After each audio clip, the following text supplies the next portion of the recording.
In August 2009, the European Working Time Directive comes into full effect for junior doctors. I'm joined by Alan Robertson, the chairman of our Scottish Junior Doctor Committee, who's going to explain what the implementation of this directive will mean for junior doctors in Scotland. Alan, with the deadline for full implementation of the European Working Time Directive less than a year away, can you explain the main implications of this legislation for junior doctors? Sure. The main thing about the European Working Time Directive is it's a piece of health and safety legislation. So for just now it's limiting people to 56 hours of work, but that will be coming down to 48 hours in August 2009.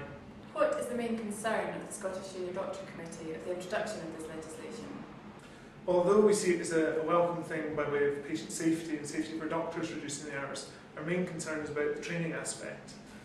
Because with reduction in hours there's a possibility that people don't get sufficient training they need to become the consultants and GPs in the future. So that's one of the main things that we want boards to look at properly when they're redesigning rotas. Does the Scottish Junior Doctor Committee believe that health boards are ready for this implementation? Evidence so far wouldn't suggest that they are. Media reports and freedom of information requests have indicated under half of boards have actually got plans in place for what they're meant to be doing. And we're quite concerned that August 2009 is fast approaching and they need to actually get things sorted out sooner rather than later. If they leave it to the last minute, the worry is that trainees will suffer.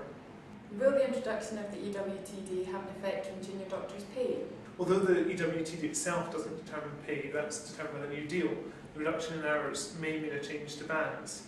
Many juniors are currently working in 2B rotas, and that's over 48 hours, but going down to band 1 means you're coming under the 48 hours. And in some cases that may have an impact on pay.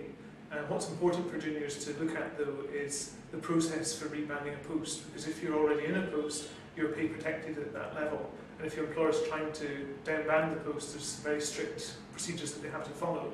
And we'd be keen for juniors to make sure that happens. If they have any queries or concerns about that, to get in touch with us. Further information and advice is available on the BMA website at www.bma.org.uk, where members of the BMA can receive further advice by phoning Ask BMA on 0870 60 60 828.